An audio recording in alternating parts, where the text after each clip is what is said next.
Hello,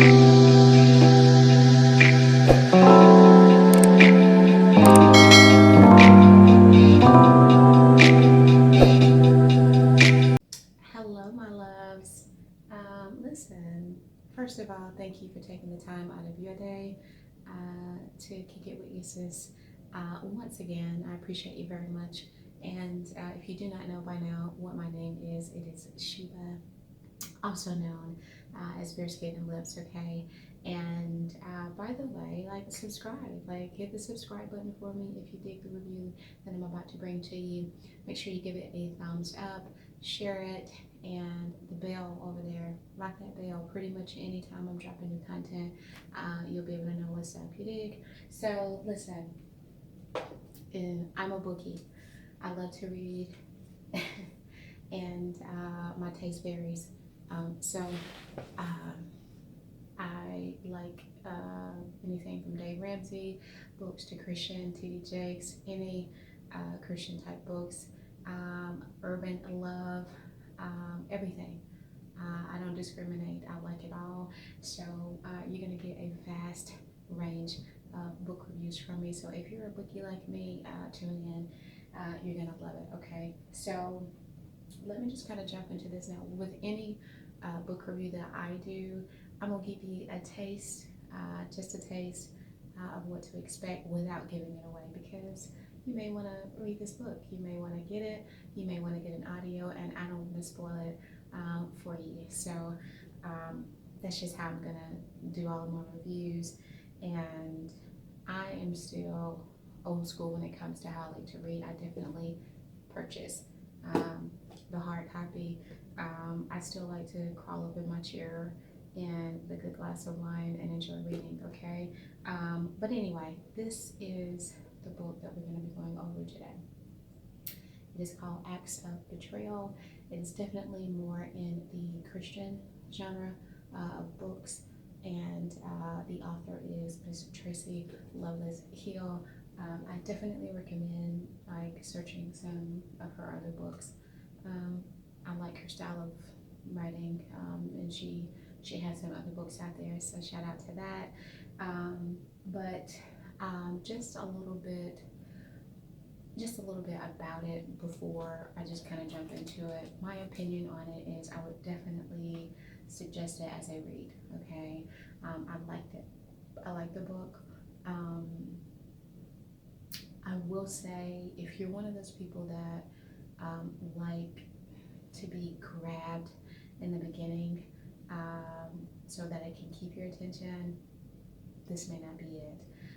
For me, it was a very slow start, and I would say about mid, because it's really just giving you a background of, you know, what's going on in the characters, and then I would say about midway into the rest of the book, that is when you start to get your twists, your turns, the drama, all of that, which makes for a good read, okay? So it's worth it by the time you get there, but anticipate a little bit more of a slow beginning before it gets there, okay? So the main characters, now by the way, if you see me looking down, I just got some notes here.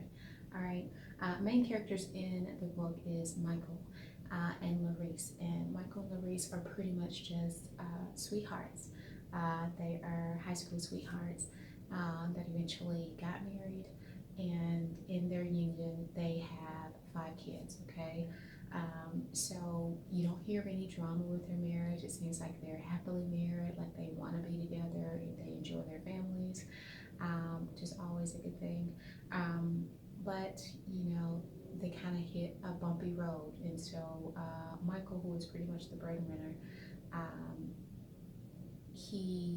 the plant that he works at ends up closing down. Okay, so he's left without a job, and he's got to make a way. So he kind of makes this executive decision to move him and his family to a different location, to start over, find new work, and it was rocky. It started off rocky. um, as to be expected, you know what I'm saying? But until they're able to get on their feet, they are forced to stay in a motel, one room. Let me repeat, how big this family is. 5 kids and 2 adults, one motel room. And this is not the upper, this is not your well-to-do motel, okay? So if you can imagine how that may feel, how uncomfortable it may be, with little money, with no job yet, and you're having to feed everyone and also keep everyone in a good mindset that things are going to get better. So that's the stress that they're dealing with. And now, honorable mention, they do meet this other couple, which also resides at the motel, and Norman and Baby Doll, I loved her name, and you're going to see in the book where their friendship blossoms, and it ends up being beneficial as well in the long run for both of them. But I just wanted to make sure I mentioned that because they are important in the book as well, for both the men and the women. They both form their own relationships with them. So yeah, so they're in the motel and they got to find a way to feed these kids every day. They're not knowing how long they're going to be there. So what they decide to do, there is a church in the neighborhood that does offer free meals to people that are in need. And just for the sake, I'm just going to call him the bishop. The bishop and his wife Ella is who runs the church and who runs the missionary organization. And they end up, they have the pleasure of meeting them when they go. So they've went so many times with the kids, and they have the pleasure of being introduced to them. And you can definitely see that Ella forms a liking for the kids. She definitely sympathizes with the situation, and you can see that she definitely has some favor towards the kids.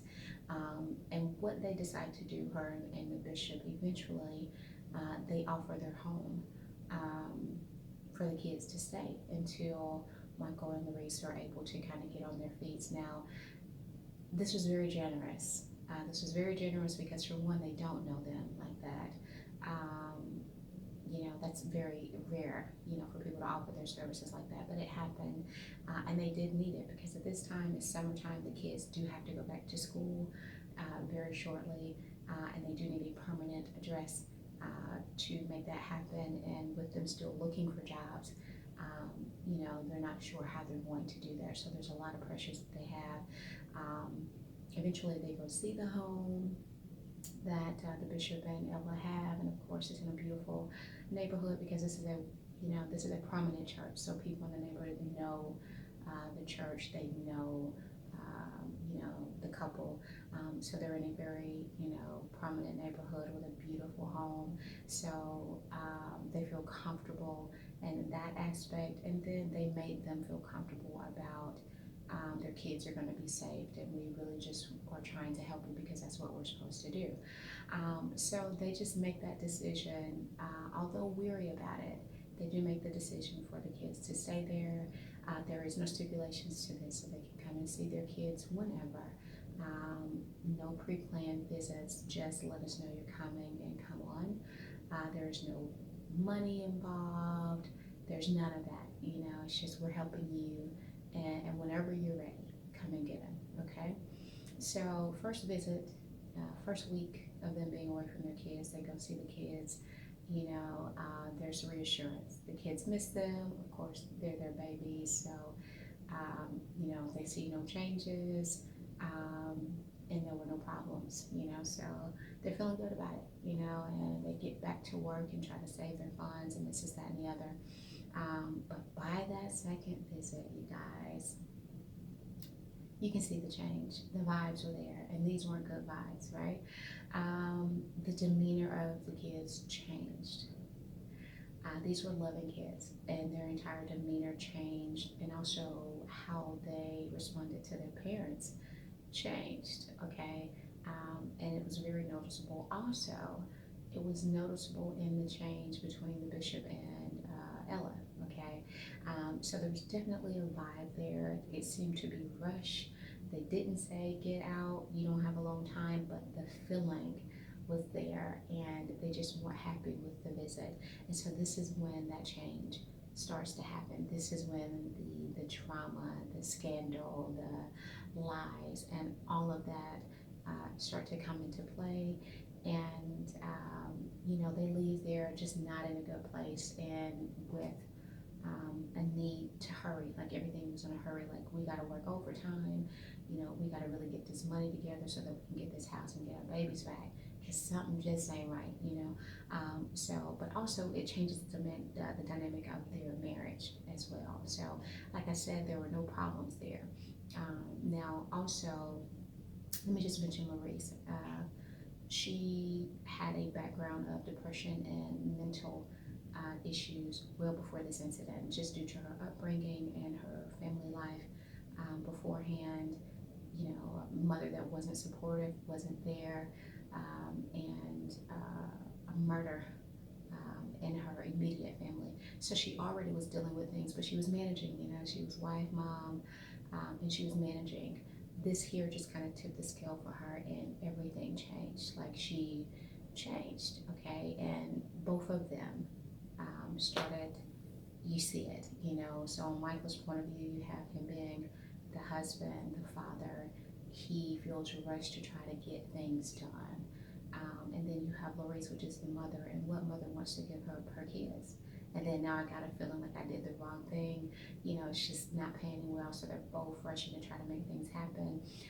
And again, I don't want to give away what will happen, but just know social services becomes involved, attorneys become involved, a couple other parties are involved, and they pretty much have to fight for their family. They have to fight for their kids, which is something they did not plan to do.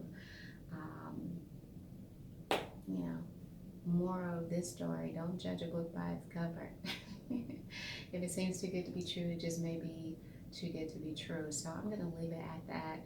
Of course, I'm going to leave everything in the description below, where you can get the book, again, the title and all of that if you need that refresher. Also, you guys, if you have any comments, any questions for me, whether it be pertaining to the book or not, make sure that you drop those for me down below. I will check them and respond accordingly. And your girl is out, man. Until the next time, I always say this because I mean it.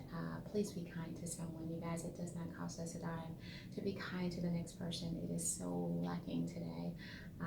And a lot of time change starts with us. So be a blessing to somebody if you can, and you and your families stay blessed as well. Your sis is out of here. Bye-bye. Peace.